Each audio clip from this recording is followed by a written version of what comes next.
All right, welcome to another episode of Screw the Cubicle TV. I'm your host, Lydia Lee from screwthecubicle.com. So today we are talking about the M word that can scare a lot of people in their boots. And no, I am not talking about your mom. We're talking about money.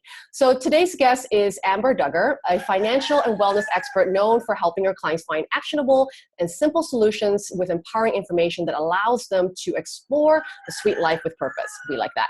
So she mentors female entrepreneurs to run a profitable business by helping them get their money, cash flow, and systems sorted. I need you to, girl. So I invited Amber. She's all the way from the States joining us today. It's evening for her, morning for me. You can hear the roosters outside my house right now.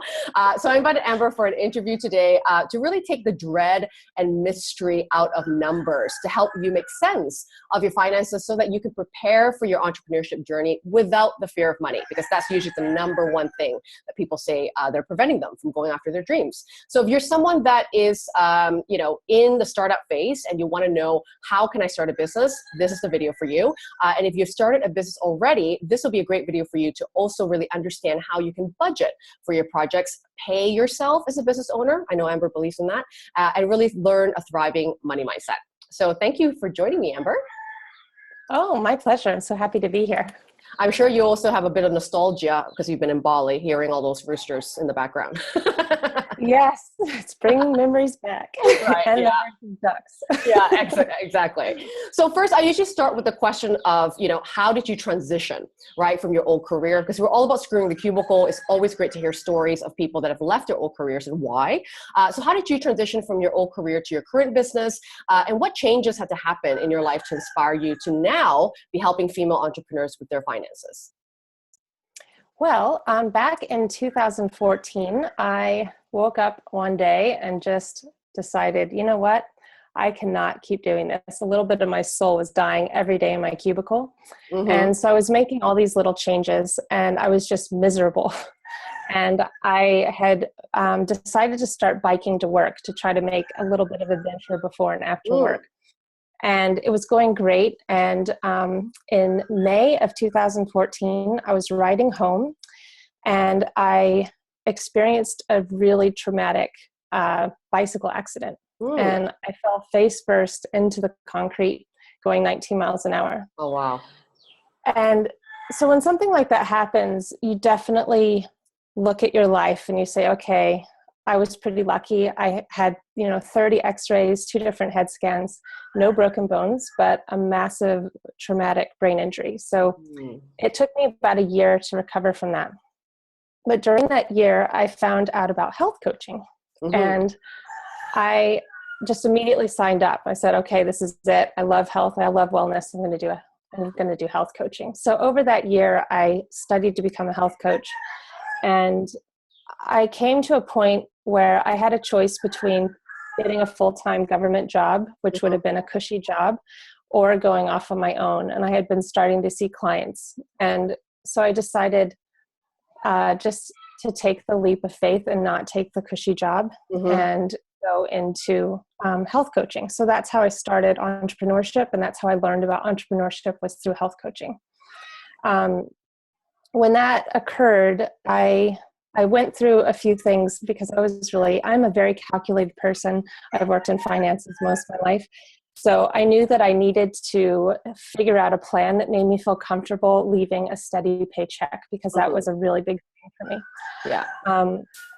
So what I found for me personally was I reached out to an old employer of mine back from high school when I was doing internships. And I asked him if he wanted anyone just part-time, like 10 hours a month or 15 hours a month. And so it was about $500 that I was going to be getting per month before taxes from this guy. And so anyone that's looking to transition but is feeling a little bit uneasy, it's really great to find something that you can maybe just feel a little more comfortable knowing at least you're making a certain amount every month before you've, done anything else. So that's what I ended up doing when I left my job. And then after that, I decided I cannot be in the same, home office where I was working for the last year and do this. I just felt like so lonely because there's not a lot of entrepreneurs, hanging out in my bedroom. Right. So I found out about Bali, and I just picked up everything, and I went. And that's how I met you. Mm-hmm. And it was incredible. So I ended up being there for 6 months. And during that time, I met so many different people that were making businesses in so many different areas. And as much as I loved health coaching, my heart just wasn't completely in it. Mm. And I thought I would never touch finance again with a 10-foot pole. Yeah. Being That's how a in lot of people feel in their old careers, especially when they've been traumatized by it in some manner, right? exactly. Oh my gosh. I mean, I was like, oh, I'll never look at another spreadsheet again. Right. But when I realized that there were so many entrepreneurs that just completely went like rigid when they heard the word money, and when they came to organizing their finances, it just was something that I love to help people through, because it is something that once you understand what to do, it is not a difficult thing, and it's the foundation for any business. And so while I was in Bali, I just continued to work with more people with money. Mm-hmm. And since then, I've completely evolved my business around working with entrepreneurs and setting up themselves financially before, during, and after, into a really awesome system that makes sense and that feels good. And you actually are excited to sit down and do your money love date. So, Mm-hmm. yeah. So that's a short, condensed version. Yes, exactly. And I know a bit about your story because I invited you to present at a retreat I was running last year in Bali. And I love the whole money love date, which we'll talk about, throughout this conversation. But in a way, I love that story about how you kind of first followed your nose down health coaching, because in a way, your health was taking a toll at the time. So it was quite natural for you to be drawn to health and wanting to get better and being in that zone. And then from that space, you kind of explored that, which then led you to kind of falling back in love with money. But in a way, I think you've always talked about this as well, I think during the retreat, is that, money is part of, that you can feel healthy about money as well. So even though it's not nutrition or diet or meal plans or whatever it is that, we associate health coaches with, now you're kind of like the health coach about money, making you feel good about spending money and making money, right? Which a lot of people, as you've realized, get really afraid when it comes to the M word. I mean, myself included. And I think people that are in business or even starting a business have this block around being responsible about their money, and maybe the guilt. Do you find that a lot of clients feel guilty about their past money habits and how that may pan out in their new business? Absolutely. That's actually the number one thing that I notice, is that there's so much guilt and shame around money, and that a lot of people tend to attribute what they've done in the past with money as a reflection of their own self-worth. And that is one of the first things that I always talk about, is that you want to first feel permission to forgive yourself for that, because whatever you've done in the past is not what you're doing right now. And the fact that you're focused on wanting to create a more organized system for your finances is amazing and empowering, and you're going to be stronger for that. So there are very few people who are naturally good with money. And honestly, the more naturally I don't know, not ungifted, but what's the word? Just not feeling like you're good with money means that you're. Well, we're never taught about money in school. Intensity. Yeah, and even our parents don't talk to us about money. It's right. quite, we don't have that money mindset to start with. That's kind of, the like I wish in high school, for example, they did a whole thing around money for kids, because we would then know how to spend money and know when to take out a loan and not to just spend that credit card, which I did, and racked up the bills in the beginning. And I think it's natural for us to kind of be a little bit disassociated with our money mindset. 100%. I mean, I wrote a blog post once that said, we have biology 101. Why don't we have budgeting 101? It is such a simple concept, and we don't touch on it. But most of us that aren't good with money are incredibly creative. And so people that are really naturally good with money typically aren't as creative. And so it's actually a good thing to not naturally be good with money, because that means that you have a propensity to have this amazing creative mind. That's true. Yeah. I like how you rephrase that. That's great. And so when you've been working with a lot of startups and maybe people who are already in business, what do you see are the most common mistakes with new entrepreneurs when it comes to money mindset, or their management of money, or their financial systems? Well, I would say the number one thing is putting it off and not looking at it. I mean, keeping your head in the sand and saying, you know what, money doesn't matter. It's fine. I don't need to look at my money. It's one of those things also that takes a lot of courage, right? Because it is a scary thing, especially when you don't really know where you're at. So I would say that's probably the biggest thing. But there's also things such as looking at your bank balance and having that be your budget. You know, like checking the balance of your bank and saying, okay, well, that's how much money I have to spend. Another one would be there's this scarcity mindset that I see a lot. Like, that's way too expensive, or I'm never going to get there because I don't tend to bring money in, or I can't charge that much because no one's going to pay. Having those thoughts really can create that reality for yourself. And when you realize that, okay, I do have something of value, because we all do, right? We all have this unique ability to put our gifts out in the world. And it's this thing that no one else can do. You may have a similar business to someone else, but no one has what you have personally. So, not tying your self-worth to your price, but just knowing that the result that you're giving someone else is what you can focus on. And that result is priceless. Yeah. So I try to always focus on the result when I'm pricing my packages myself, and also for my clients, because you really don't care so much about how many modules you're giving or how many workbooks you're giving, but what is this actually going to do for this potential client? And when you think of it in that way, and you realize that, well, this is kind of easy for me because this is what I'm gifted at. But think of someone who isn't naturally gifted at what you're offering. That is something worth a lot of money to them. So that's just something to keep in mind when you're thinking about how much you think someone else may pay. Never think for yourself what you would pay, because since it comes easy for you, you're not going to pay as much as someone that's struggling. I love that you said that, because a lot of times we focus on, like, would I pay for that? And of course you wouldn't, because you're the expert. You're the one that's giving the gift. But for someone who doesn't know what you know, have never had the life experience that you've had, or even the passion you have about whatever it is that you do, that transformation that you can give that person, that's the value there, right? I always like to say, what is it costing your customer not to have you in their lives? It's costing them time, it's costing them stress. I mean, if you put money or a dollar figure on the sleepless nights or the anxiety your customers experience by not knowing the way, and someone like you that can shine that torch, to show the path. I mean, that is, as you said, invaluable, right? So instead of counting the modules, counting the sessions, is about what is the transformation and value that we can provide our customers, and charging according to our level of expertise.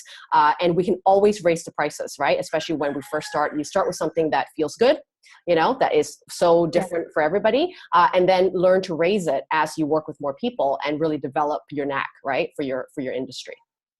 Exactly, yes. And one thing that you can do very easily if you're trying to set a price for something is have a good friend that you know well, that you feel comfortable with, and sit across from that friend and close your eyes and have them recite a number. And, you can have them just have and say, does that feel good for charging for the result that you're going to be gifting this potential client? Love that. And you can just check in with yourself and really feel it. Does that feel uncomfortable? Does it feel to the point where, no, you just don't think that you could energetically receive that amount and you wouldn't feel right? Then you know that that's too high. If you feel like you would be becoming a bit resentful to the client for not paying you enough, then you know it's too low. When you finally get to a number that you feel like, yes, that's it, add, about 10%, because you want to be just a little bit uncomfortable so that you can definitely get just a teeny bit out of your comfort zone, so that you can continue to raise your price to the point where you can sustain yourself, etc. Yes. But it's a really great exercise when you're having trouble with the price. For sure. Yeah, absolutely. And I think, as you said, it's about valuing yourself. And that's the mindset piece, right? Of allowing you to know that when you give value to other people, you can be rewarded with the value of money, because that is the exchange, an exchange of value.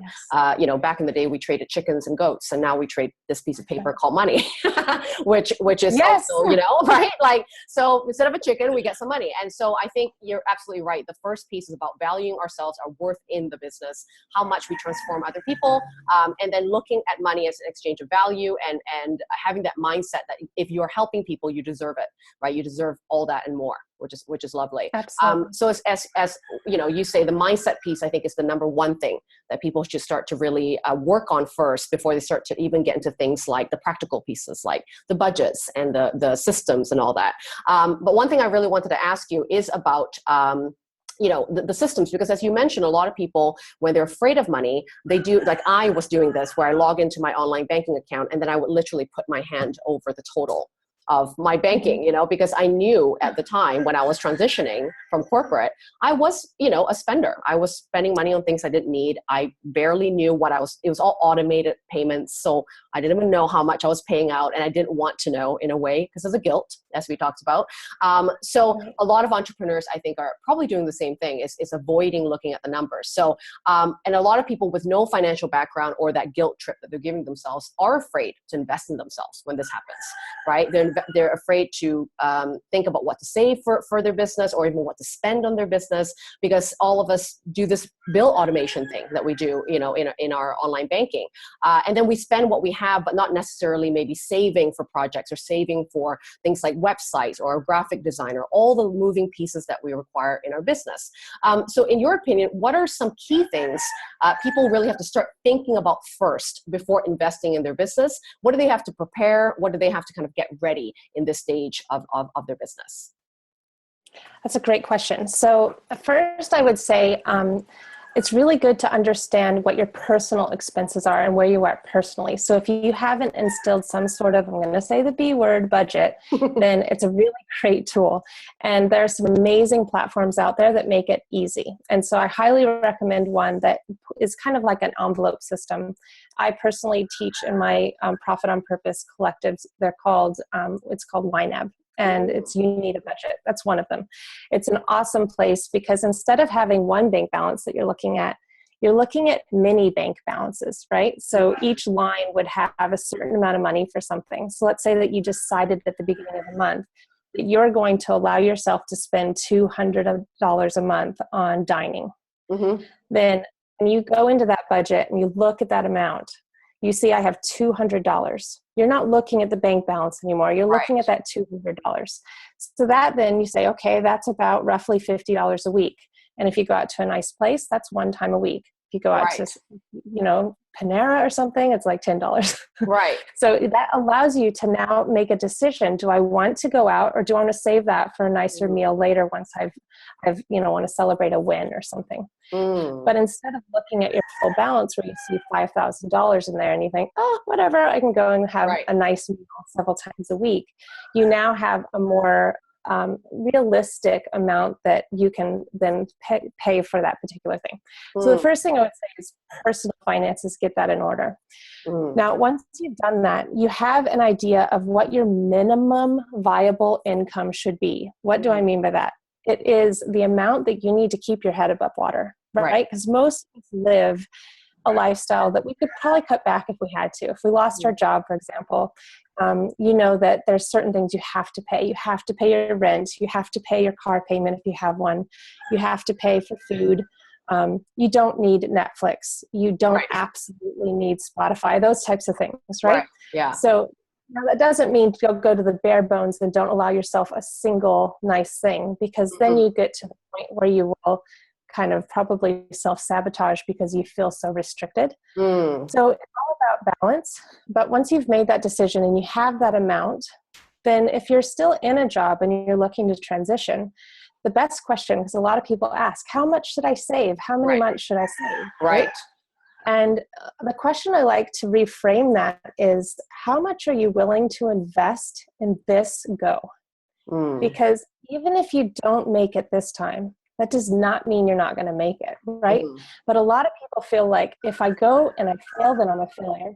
And that's not the case. There are a lot of people who need to supplement their income with freelancing or with a side job. And there's nothing wrong with that. Because that means that you're determined, motivated, and you're doing anything and everything to make yourself, you know, in the best place for you to succeed.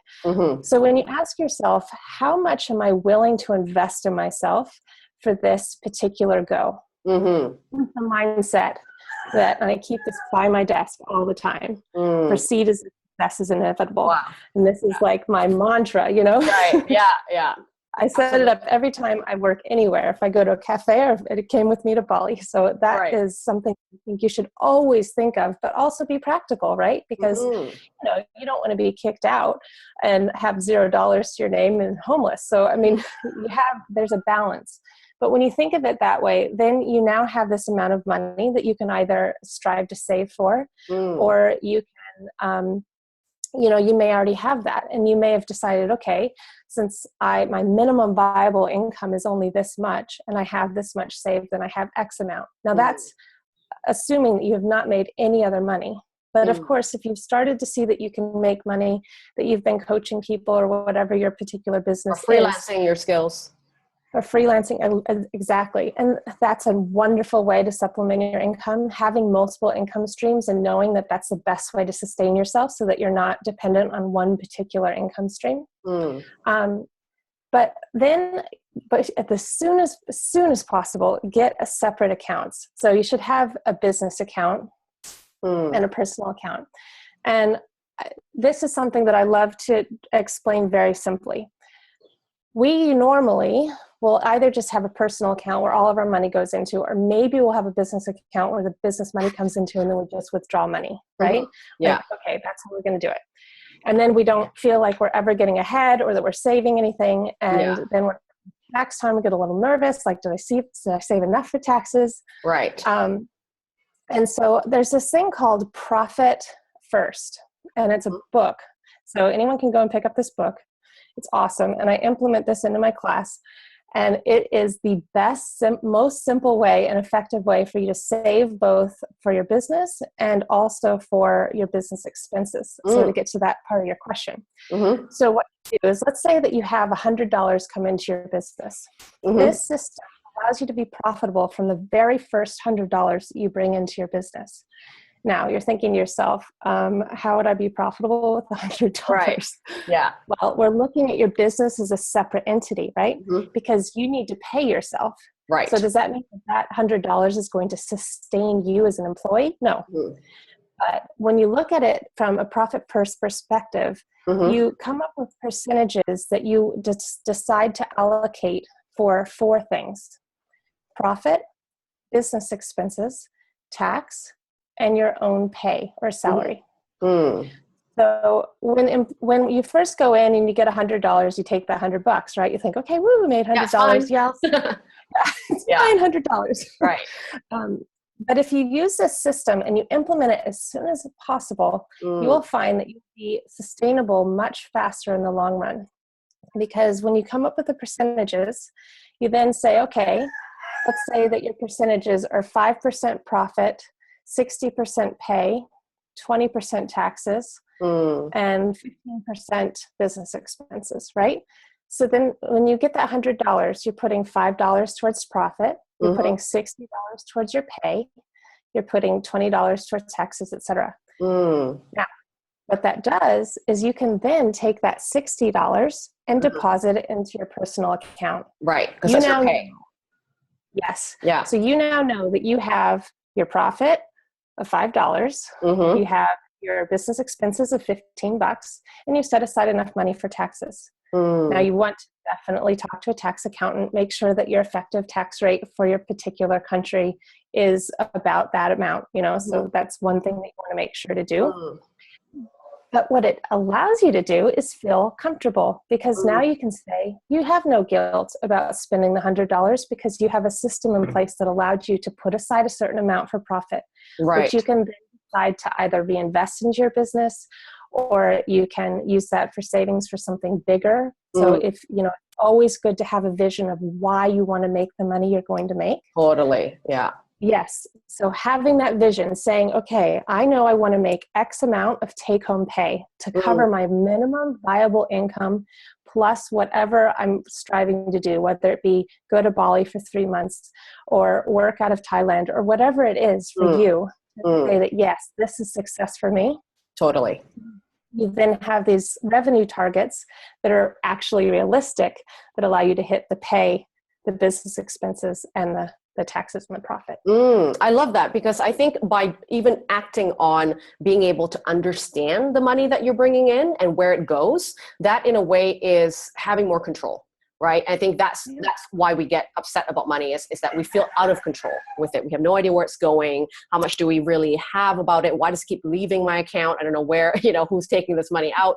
And just even knowing and spending that time to, as you said, allocate appropriately and the budgeting piece, even with your personal of how much money you can spend on each category of needs allows you to really be responsible about it. And then, as you said, the no guilt thing, right? That can happen.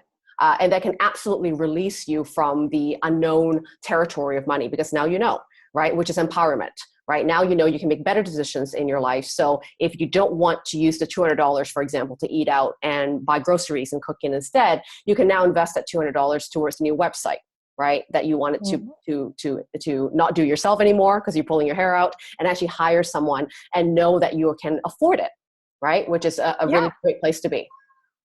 It's amazing. It allows you to do it without any guilt. And like you said, it empowers you to feel like this was a calculated, purposeful move. This is not just a fly off the seat of my pants, like, I don't care kind of thing. Right. It lets you feel like, yes, this is good. I mean, companies don't act that way, so why would we? Right. I mean, we are. Absolutely. Yeah, I think you're kind of almost like, it doesn't matter if it's $100 that you're bringing in or $10,000, right? It's the same act of looking at that number every single time, kind of habitual, right? So like every Friday now, ever since I met you, I do have my money love date on Fridays. And I want to talk a bit about that, because, it's almost like I block my worry about money for Fridays. Because that's when I'm going to look at it and deal with it. Usually there's nothing to worry about, because every week I'm keeping on top of it and I know what I'm spending, and there's no surprises, happening with my expenses. Awesome. I can say no to certain projects. It's like, it's not the right time, not enough money yet, but it doesn't mean forever. Not yet, it's 3 months down the road, 4 months down the road. Yeah, which is great. So let's talk about the money love date, because I love that concept, and that really helps, again, enhance the whole money mindset and having money as an ally, versus this enemy that you can never, get to, and it's just flirting with it, but never really owning it, Tell me a bit more about money love date, that concept that you would love people to start experimenting with. Sure. So a lot of us, tend to just completely ignore our money situation, rightly so, right? Because we don't really know what we're doing with it. And it's kind of this thing that makes us feel a little guilty or bad, and all these feelings that you don't want to feel. So why would we put ourselves in that situation knowing it?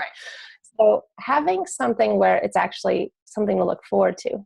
So for me, I also do my money love dates on Fridays, and I usually go to a wine bar down the road, and I have a glass of wine, and it's $6 because it's happy hour. Yeah. And and I get dressed up, and I bring my laptop, and I do a weekly reconciliation of my money. I see where I'm at. I see how close I've hit my income goals.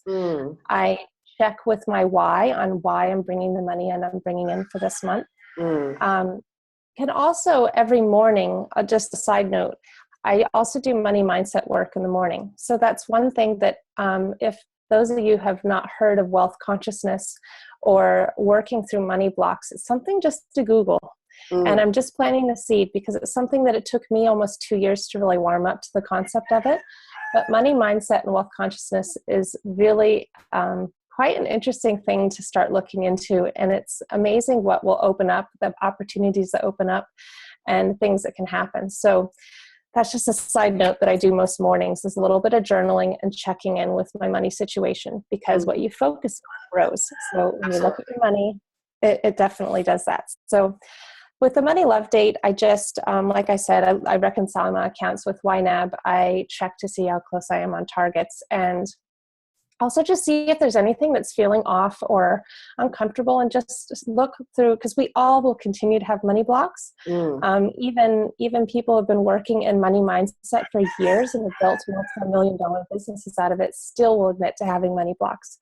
So it's completely natural and normal to always have some sort of resistance with either money or maybe receiving money, because you had some particular something happened in your past where you equated having money as greedy or as selling out to the man if you decide to receive money for something that, so it's important to also just look at that, rekindle your relationship with money and realize that it's just a beautiful energy that you are receiving in exchange for something that you are now giving to them. So the value exchange, like you said, with the chickens and the eggs. Yeah. Yeah, absolutely. So I love that. So let's do a quick little summary of what people need to prepare. So the first thing, as you mentioned, is get good with your personal finances. So you mentioned about trimming the fat, right? Looking at what's negotiable, what's non-negotiable. We all know what those are. Non-negotiables are things like your rent, feeding yourself, maybe the student loans you have to pay, and then kind of almost making this list, right, of things you're already paying out. And a good way to do this, which I did, was just everything was on my internet banking anyway, right? So I would go back 3 months in and just look at the recurring payments. And if you don't have recurring payments, then at least look at the bills that you're bringing in and making note that these are when they come out. And I like looking at the dates as well, because then most of my bills come out at the end of the month. So that's where I need to make sure not to spend all my money, right? Or be allocating it for those dates. So to use YNAB. YNAB's website is ynab.com. That's correct. Yeah, really, really great tool. And I think they have a web version now that you can access. Before it used to be just a desktop, and it is really, really intuitive. It can help you really save your money and look at different goal setting ways, right? To save your money for certain projects. Yeah, the goals are great. Yeah, love the goal. So it's like you want to save up $200 a month up to X amount of months. They'll tell you how much you need and how long it'll take. And then if you want to make it a little bit faster, then you need to trim the fat again, right? To kind of move things around. And that's, again, being empowering for you to know that you can find money, right, in your bank account, but you do need to exchange that. Or I don't like the word sacrifice, because you want that thing, so there's no sacrifice, it's an exchange, right? Exactly. So less eating out. It's an opportunity cost. That's right. Yeah, absolutely. And then you also mentioned about these sort of weekly or not even daily, looking at your finances, what you call money love dates, in order to get good with that relationship, right, that you have with money, and really being on top of what needs to happen in your personal life and your business in terms of the money game, in order for you to reach bigger goals or plan for a big dream, right? Getting married or buying that new house or investing in your business. And is there any other tools that you may recommend or books or any freebies that people may download from your site that would be really, really resource or useful for them as resources to start their kind of money mindset and being responsible and empowered in their journey of money? Absolutely. Well, the first thing that I would recommend is looking at your money. Well, I'm sorry. Oh, I almost forgot what I was going to say. No worries. So I had this all in my head. So yes, you want to know your spend, and you want to have your personal finances in order. And then the thing when you're starting a business, this is what I was going to say. Yes. It's really important to have a way for people to pay you easily. So before you even do any fancy websites or anything like that, do a little bit of research, see what your options are. Don't necessarily go to PayPal. There's so many other options. I personally don't use PayPal at all for different reasons. But I think that if you look into MoonClerk, for example, they do a great way for you to easily accept payments, and also opening a way for people to schedule with you. So when you don't have these things easily accessible for people, you are physically blocking yourself from receiving money and receiving clients. So those are the two big things that I would say you want to start with. And then after that, I would say personal budget with YNAB. And then when you start with your business and you start making decisions on how you want to invest into your business, I have this very simple, super easy, you do not need to be an Excel expert to use this business expense tracker. So I have a freebie for that, and I can give you the link for that. It's also really good to surround yourself by like-minded people that are creative and want to embark on this journey on healing their relationship with money and rekindling that love for money in a way that feels good to them and positive for them. So I've created this beautiful community called Sweet Life, Purposeful Money. It's a group on Facebook, and I'd love to have anyone who wants to have positive, empowering conversations around money. Great. It's a great community. Thank you so much, Amber. That was really, really we could talk all day, I think, about money, but this is a great little starting point for people not to get overwhelmed and start to feel, Yes. as I said, empowered around money and making money an ally. So we'd like to hear from you about what your money challenges are that you believe are preventing you from doing big things and having the courage to do big things. So every time that you submit a question or a tip that you need around money management or money mindset, I will ping Amber to answer that, whether it's on our YouTube channel or on the video blog. And we will want to make sure to get you past those blogs so that you can start fulfilling your potential and helping more people and spreading that value and gift that you have in the world. Thank you so much, Amber, for joining us. And thank you for joining us for this episode of Screw the Cubicle TV. See you later. Bye.